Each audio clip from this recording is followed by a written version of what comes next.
Hey everyone, my name is Mitch Dyer. I'm sitting here with Per Schneider. Hello. Per, Hey. there are major changes coming to Xbox Live. The future of Xbox Live is going to be very different than it is now. And I have questions for you. As a parent, the family sharing plan is going away. Sure. This has major ramifications for you. For me especially, because Yes. I'm crazy enough to have 4 Xboxes at home. So I have 3 kids, right?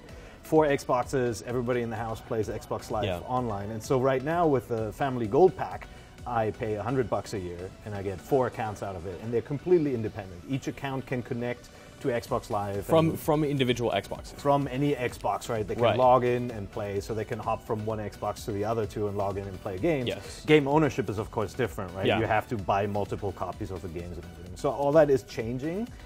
Some of it for the better, and for me, most of it for the Sure. worse. So at the end of the month, the family sharing plan is going away. Your kids are all getting their own individual Xbox Live accounts. Yep. How does that affect you as a parent? Like, what does that mean for you and your family going forward? So price-wise, not much in the beginning, right? Right. My account just renewed, so I have another year going. So It everyone just gets a means that year. Everybody gets a year. Plus then they 3 give months you- bonus time. Yeah, which is nice. They give Yeah. you a kind of this transition bonus, right? You get 3 months extra on each one of those accounts. What is going away from a parent's view is the kind of the activity monitoring. They had this really nice setup within Xbox Live where you could see, what your kids were playing. You can also kind of set limitations and everything, and that's staying. The other thing was an allowance system, which was really cool. Kids everywhere are obsessed with Minecraft and skin packs and all that, and so you could actually say, hey, I'm going to put the equivalent of $10 or whatever in the different accounts and let them spend it and actually buy things, which was really cool. But that's going away.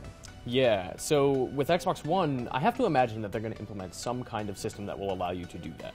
I have to imagine that Microsoft has always been very family-oriented. They've been very emphatic that Xbox Live is very customizable, very useful to parents, and I can't see them letting that go. I don't know. I mean, they also believe in MVP, right? The minimum viable product, which means if nobody's using that stuff, why build it, right? It takes a lot of time developing these things, and there are probably not that many parents who actively manage their kids' play experience that way and do these allowances. They probably just give them point cards or something like that. So the big question is how many people actually use this system, right? And is it necessary for them to duplicate that on the Xbox One?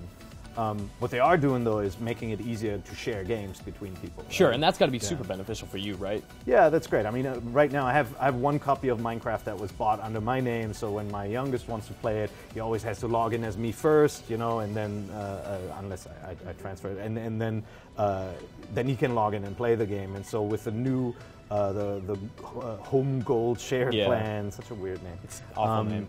You're able to play the same people in the family. The people in the family are able to play the same game, but not multiple times. Yeah, it's kind of a complicated thing where you, presumably when you buy 4 Xbox Ones, you're going to have Per's Xbox is going to be like the gold Xbox. Well, first I'll be broke. That's first step. Yeah. So, but it's interesting to me. I think it's a really cool feature that anybody who touches your Xbox can jump in, sign in, and they have access to every gold feature. They have access to your game library. It's all there. Like, that machine is super flexible. But it becomes a different proposition when you start roaming and you take your account to your kid's Xbox to share games. And it's a bit of a process just to be able to share it, to make sure they're able to go online.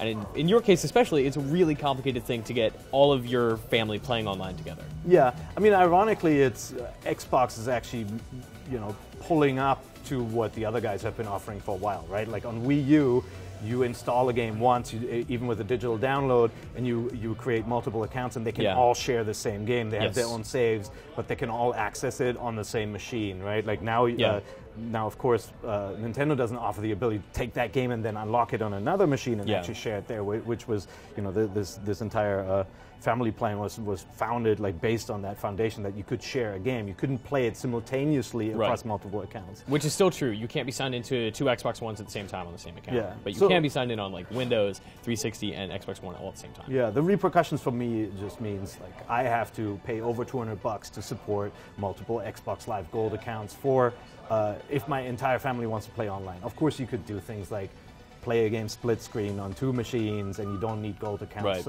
for everyone in that case. But my kids all have their own set of friends, and they all want to independently play online and not share accounts that way. And so you know, unfortunately, that means 200 plus bucks gone a year. The future of Xbox Live is very expensive. We're going to have a whole lot more here on IGN.com about Xbox Live, Home Gold, Xbox One, and all that stuff. So never leave IGN.com. Thanks.